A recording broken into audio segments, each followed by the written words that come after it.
Hello. I hope I haven't kept you waiting. Yes, this is the Crime Club. I'm the librarian. Mr. Smith's hat. Yes, we have that Crime Club story for you. Come right over.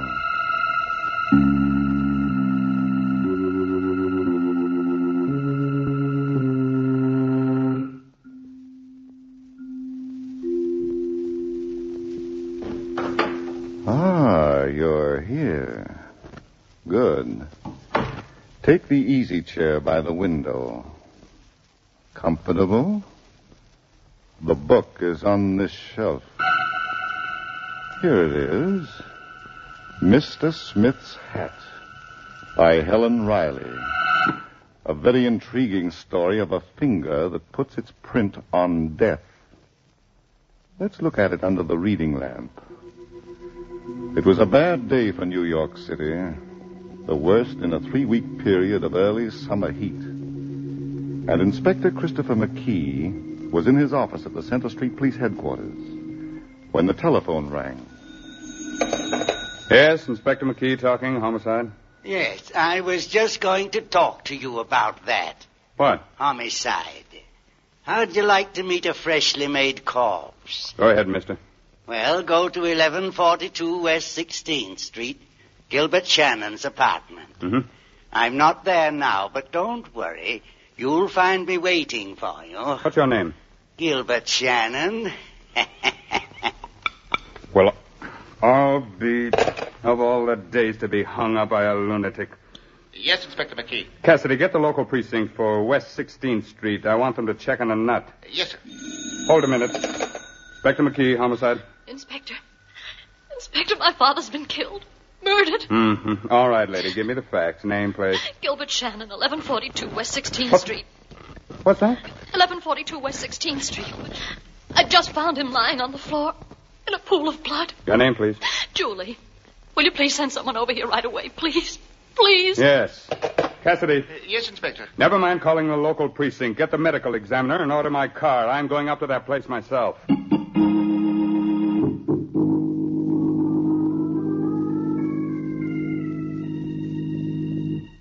I walked in, Inspector. Dad never bothered to lock the door. He didn't believe he had anything worth stealing, except a lot of unpaid bills. And empty whiskey bottles, Miss Shannon, all over the place. We pleaded with him to give up this dingy apartment. Oliver and I begged him. Who's Oliver? My uncle, Inspector. Oliver Gold. The utilities man? Mm-hmm. Since my mother died 2 years ago, I've been living with him and Tamsin, his wife, in their big house on East 54th Street. Mm. They wanted Dad to stay there, too, but he was stubborn. Why? He didn't want charity. He wouldn't let anyone help him. Not even Santos Demora, his oldest friend. Not even me, his own daughter. I seem to have enough money for liquor, Miss Shannon. That wasn't very often. You see, Dad was a writer. Popular magazine stories. Sometimes he sold one. Then he... Yeah, I know.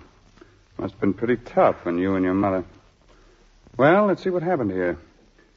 Gilbert Shannon was sitting at that desk, working, his back to the door, when someone came in and cracked him on the skull with a blunt instrument. Not once, but 6 times. Please, Inspector.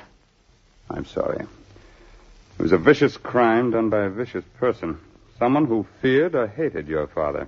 But I don't know of anyone. It was also someone your father trusted and was expecting. What? The blows were all on the back of the head. In other words, when Gilbert Shannon's killer opened that door, your father knew who it was. He didn't turn around, but kept right on working. Inspector McKee, do you realize what you're saying? I always do, Miss Shannon. But it's crazy. Why, Dad's friends were the best in the world. They were always trying to do things for him. I can't think of Know one. thine enemies, but beware of thy friends. A wise old saying, young lady. And in some cases of murder, I've known it to apply to relatives, too. Let's go. Where are you taking me? Home. I'd like to meet Oliver and Tamsin Galt and Santos Demora, and maybe a man who commits murder and then likes to play ghost.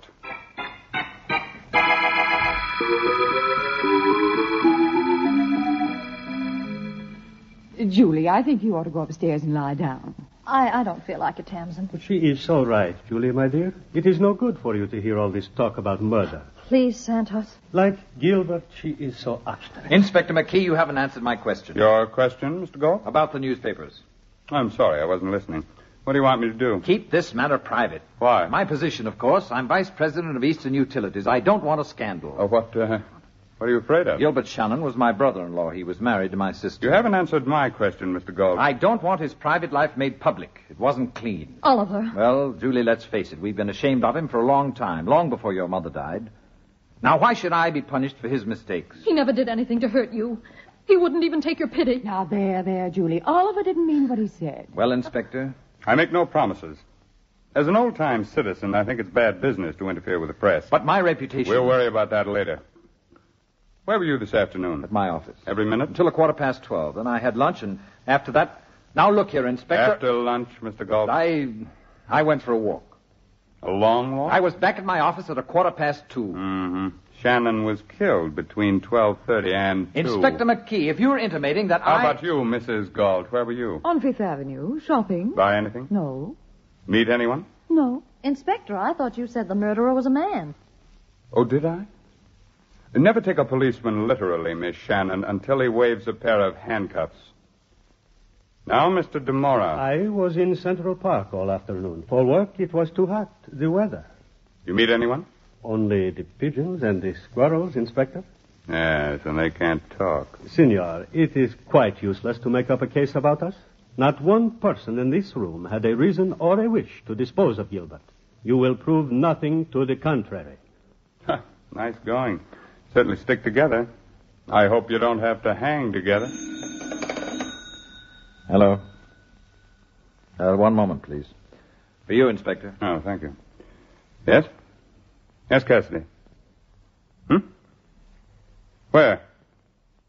Okay, put it through the lab. Oh? Good work. Have a check for type. Yes, I'll tell them. But, well, everything comes to him who waits. What is it, Inspector? A few things to worry about, Mrs. Galt. The murder weapon has been found.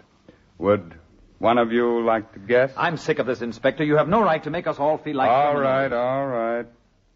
It was a hammer. The postman took it out of a mailbox on Lower Fifth Avenue. What? Tamsin? Don't look at me.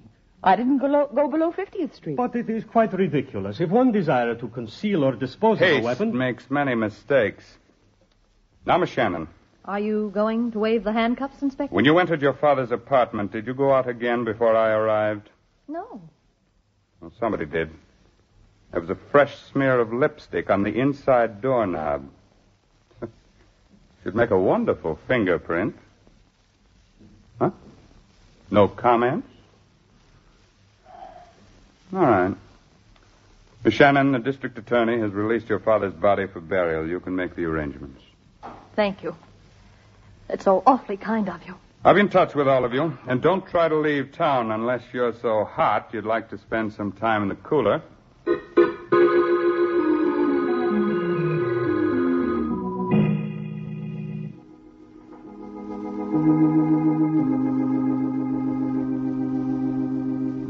Well, Cassidy?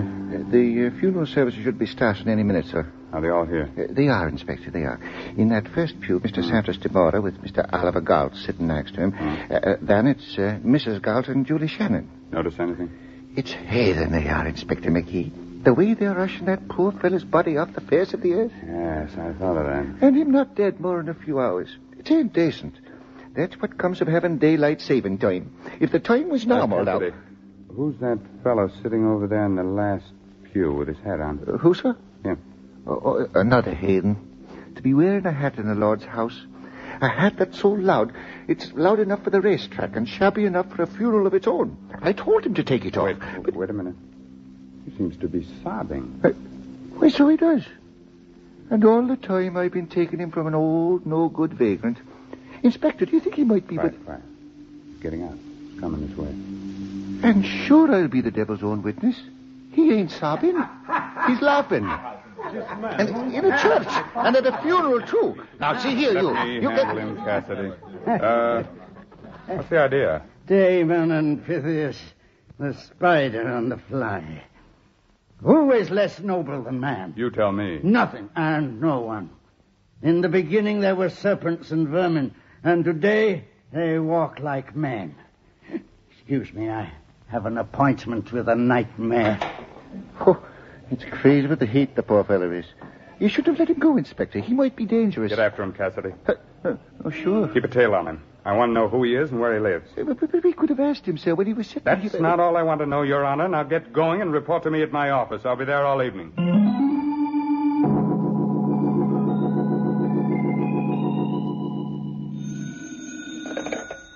Inspector McKee talking homicide. Cassidy talking, sir. What'd you get? Well, sir, I tailed that fellow to a broken-down tenement house on 10th Avenue. He's got a room on the 3rd floor. Good. What about his name? Believe it or not, Inspector, it's John Smith. It's happened before. What else, Cassidy? Well, sir, Smith stayed indoors for about an hour and a half, and when he emerged, it was only to lock himself up in a phone booth in the corner drugstore. Did you find out whom he called? I couldn't, sir, but I know he made 2 calls, Inspector. Yes? It was on the second one that I was able to catch a few words. What were they, Cassidy? Well, sir, there must have been an argument, because all of a sudden Smith's voice went up, and he said, "You be there in half an hour and don't keep me waiting." And that's all. Is it? Did Mr. Smith go to sleep in that booth? Oh, no, sir. He came out and walked straight uptown to Central Park. And that, Inspector, is where it happened. What? What happened? Well, sir, he was walking along a path near the 59th Street Lake with me about 50 feet behind him. Yes. Something was wrong with the park lights, because a whole row of them was out. And then... No, go on, Cassidy. Well, sir, it was pretty dark, but I could see that hat. It shone like a beacon light on a dark and empty ocean. Never mind the poetry. Give me the facts to the point. Yes, sir. Well, just before he turned off the path onto another one, he took off his hat. Yes. Inspector McKee, I've been a member of the force for 32 years. I could retire and take my pension and live the good life of a peaceful man, but I haven't done it. Instead, I have chosen to stay in the service of the department and devote myself entirely to... no, you lost him. I couldn't help it, sir. He took off his hat. But if the park department had fixed those lights at the proper time... He was going to meet somebody and you lost him. I'm sorry, Inspector. I'm a broken-hearted man. We could have broken this case tonight. Close the books on it. Oh, well, have you had something to eat? No, sir. We'll get something and then come back here to my office. We'll have a good cry together.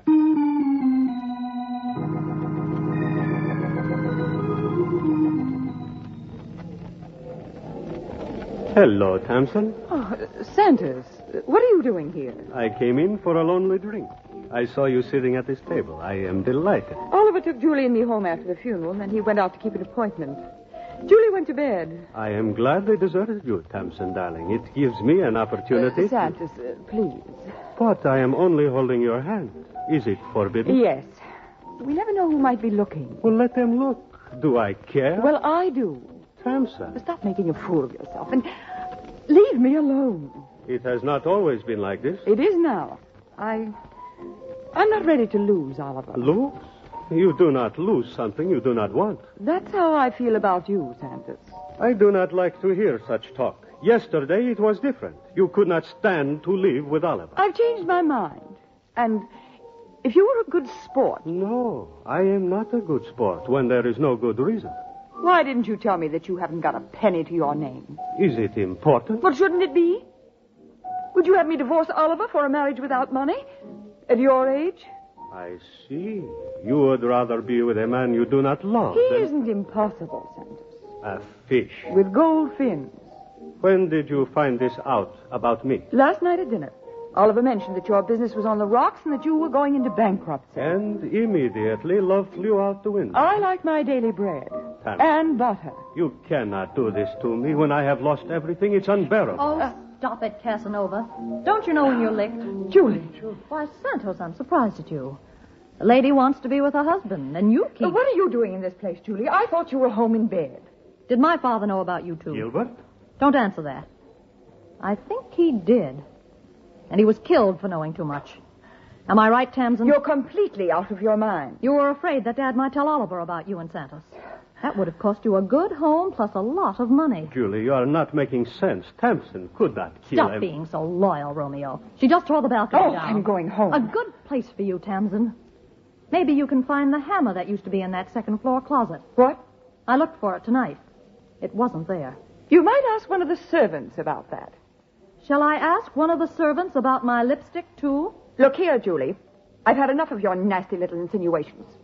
If anyone had a motive for killing your father, you did. He made your life miserable, and he destroyed your mother's. He killed her. Tamsin, you know how she died. She didn't fall in front of that subway train. She threw herself. No. And the next time you feel like accusing someone of murder, think of the consequences. All of them. Good night. It is true, unfortunately, Julie. Gilbert was my oldest friend, but sometimes even I did not understand it. Come, I will take you home to Oliver's house.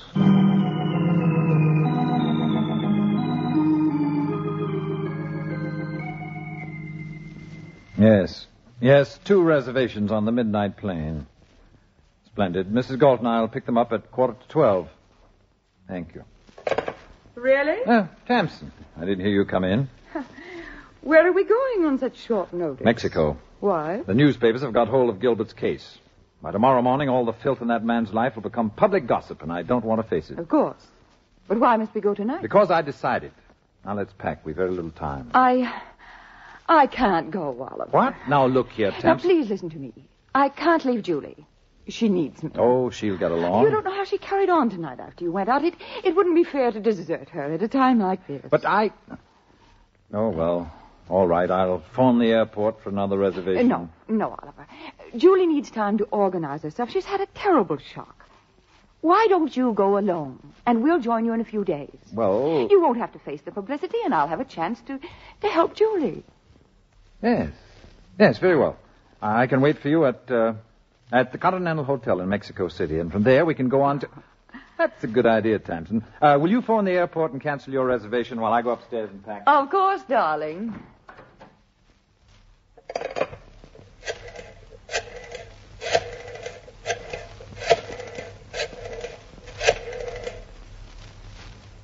Hello? Police headquarters?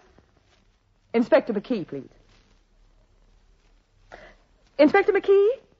This is Tamsin Galt. I came home a few minutes ago, and I found that my husband has disappeared. Yes. 2 of his suitcases are gone.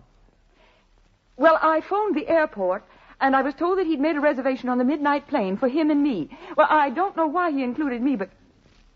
No, I didn't cancel it. I didn't want Oliver to become suspicious. Yes. You're quite welcome. Goodbye. Tamsin, you just made a serious blunder. Oliver. You should have called the airport first. Now Inspector McKee will know that you were lying. Oliver, put down that candlestick. It was all worked out in your precious little mind, wasn't it? Julie needed care, loving care. I didn't mean it, Oliver. I'll call the inspector. I'll tell him... It's too late, Tamsin. Would you like to know how much I really loved you? Oliver, please give me a chance. As much as I hate you now. You won't kill me. Somebody's listening on this phone now. Oliver, no. Yes, Tamsin. No. Yeah.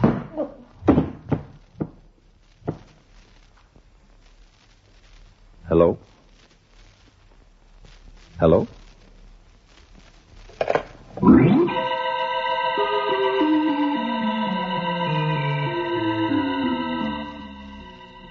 I'm tired, Cassidy. It's been a long day. Sure, but wouldn't you be feeling good enough now to eat that sandwich I bought you for your good appetite? Oliver Galt, big utilities man, making a getaway. Every day a new surprise. Won't he be getting one when he finds the airport's loaded down with cops? Yes? Mm-hmm. You don't say. Are you sure? You gotta be sure. Okay. What's the trouble, sir, if you don't mind me asking? Those fingerprints we found on the doorknob of Shannon's apartment, Cassidy. They ain't good. They belong to a John Ravillo. I don't recall no such name, sir. The San Diego confidence man arrested 21 years ago, broke jail 6 months later, was never found. Well, that sort of changes the picture, don't it? Ravillo. Could that be a Spanish name? I don't know. On the other hand, it's possible that a fellow who calls himself John Smith and laughs at the church funeral might... Yeah. Anything's possible now. Inspector McKee, homicide. Cassidy. Trace. Yes, sir. What's the joke, mister? We meet again, Inspector, and again it's bad news. Tell me about it. You know who this is? A ghost of Gilbert Shannon. A toast to the wise. Death begets death. And when it's murder, there can be no end except in death. What's that? It's happened again. But now it's a beautiful lady. Young, charming. Who was it? Tamsin Galt. What? A horror of horrors to be snuffed out in the prime of life. Now, listen, you. If this is a gag, I want to... Goodbye, Inspector. I assume your next stop will be the Galt Mansion on East 54th Street, which is now a tomb. Cassidy. Cassidy. I was on my way, Inspector. That car was made from a booth near the guardhouse. And Never mind that. Pick up Smith and hold him here until I get back, if I ever do.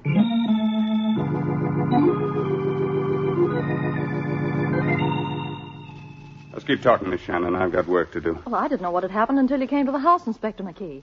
Santos Demora brought me home, and I went straight up to my room. Where'd he go? He left me at the front door, Inspector. Well, all right. I'm satisfied. I think we'll wrap up this candle holder now. The fingerprints on it should tell us who struck the first blow. The first? Yes. Tamsin Galt was not killed by a blow on the head. She was smothered to death. Good heavens. By someone who held her nose and mouth while she was unconscious. But how can you tell? Those swollen veins in her neck and the color of her face. How dreadful. But who? Anybody. It didn't require courage or strength. I see. What about Oliver? Huh? Why do you mention him? He might have found out that Santos and Tamsin were... Well... Oh, one of those things, huh? Did your father know about them, too? He must have. The hammer he was killed with was taken out of this house. Well, thank you. Why didn't you talk about it sooner? I didn't know until a few minutes ago. Mm-hmm. I went to the second floor closet to look for something, and I found that... Shh. We're having company. Tamsin. Tamsin. That's Oliver. Perfect. Meet him in the hall and don't tell him what happened. Don't? Go ahead and do as I say. All right, Inspector. And leave that door open. I want to hear everything. Oliver? Julie, I was just going upstairs. Where's Tamsin? Oh, she's indisposed. Indisposed? I just don't understand that woman. An hour ago, she wanted to fly to Mexico tonight. Mexico? What are you talking about? I rushed down to my office to get these papers. I thought I'd combine pleasure with business. And now, is she upstairs? No, Mr. Galt. What? She's waiting for you in the living room. Inspector McKee. Would you like to see her? Of course you would. Now, come on. After you've had a good look, we'll take a trip downtown to police headquarters, and you too, Miss Shannon. If you like. I like. And while we're driving, we'll pick up Mr. Demora and give him a lift, too. Santos?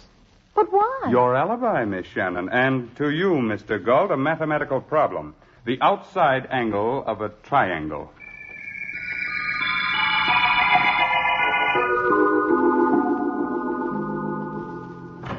Excuse me, Inspector. What is it, Cassidy? I just got the report on this candle holder. No fingerprints. It was wiped clean. All right. Stay here with Smith. I'm going into the next room to pin down a murderer. Inspector, I'd appreciate a drink if you have one. Great, great. Give him one, Cassidy, from that water cooler. No, not that. I need something. Well, Inspector McKee, are you ready for us? For one of you, Miss Shannon, an escaped convict by the name of John Ravillo. What's the matter? You struck dumb?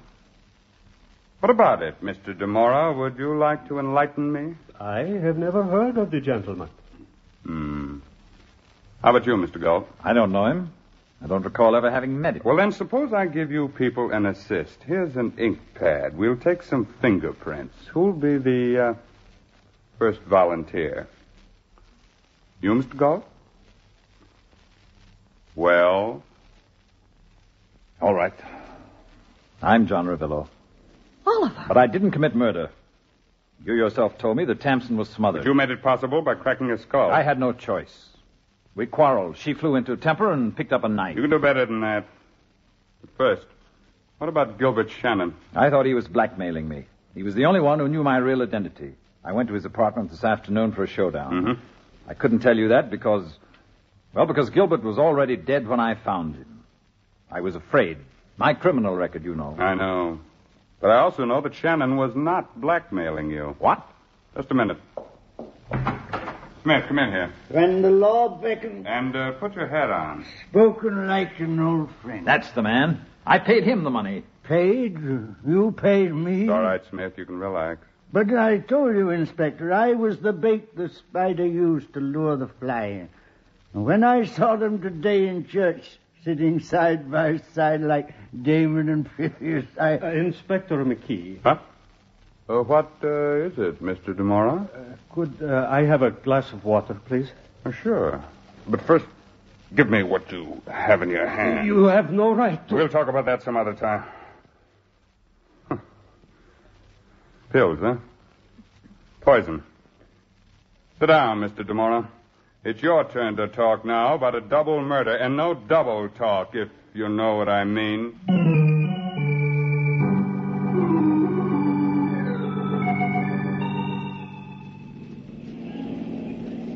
I just can't believe it. Santos Dumora, of all people. Your father's oldest friend. Know thine enemies, but beware of thy friends. And Oliver, an escaped convict. Well, I knew that Dad had met Oliver in San Diego. He didn't meet him, Miss Shannon. He helped put him in jail. Your father was one of those energetic newspaper reporters who liked to play detective, too. But Dad married Oliver's sister. Yes, one of those things you never understand.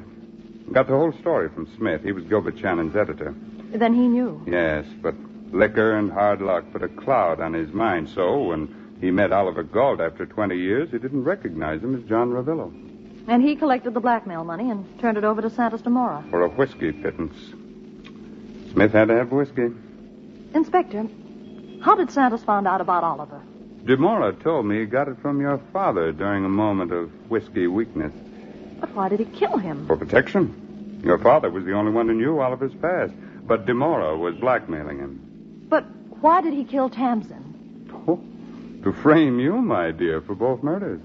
What? You quarreled with Tamsin in a restaurant. DeMora was present. He told you about that, too? Mm-hmm. Well, he's very clever, I must say. Mm. How did he get into the house? I left him at the front door. He unlatched it while you were saying good night. Oh. Well, that explains everything. Just about. Calling Inspector McKee. Calling Inspector McKee. Oh, what now? Another murder? What is it? Excuse me, sir. This is Cassidy. Mm. There's a question that's playing on my mind, and if you'd be good enough to answer it... Sure. Anything to go home and go to bed. Well, sir, it's about them telephone calls that Smith not made to your office about them murders. Why did he do it? An old newspaper man and a lunatic. He couldn't resist a scoop. But how could he know about them, Inspector? Very simple, Cassidy. He was in the right place at the wrong time. Yes, but I... Good night, Cassidy. Stop worrying about trifles. The case is closed.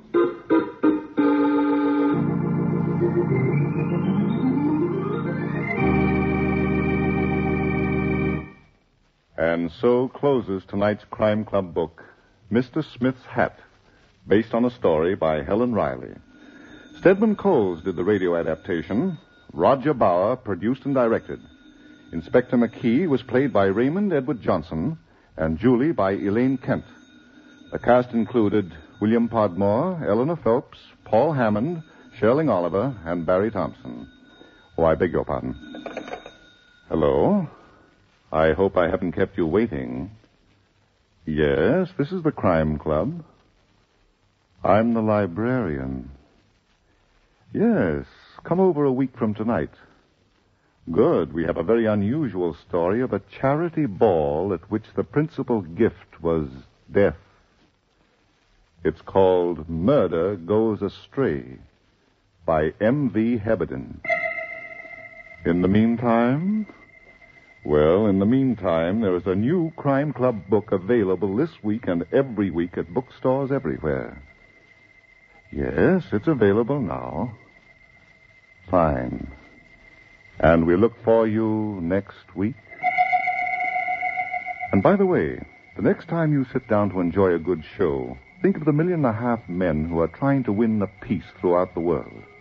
And yes, think of the 199,000 who helped win the war and are still in the hospitals.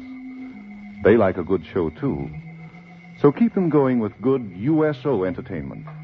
They still need USO, and USO is you. This program came from New York. This is the Mutual Broadcasting System.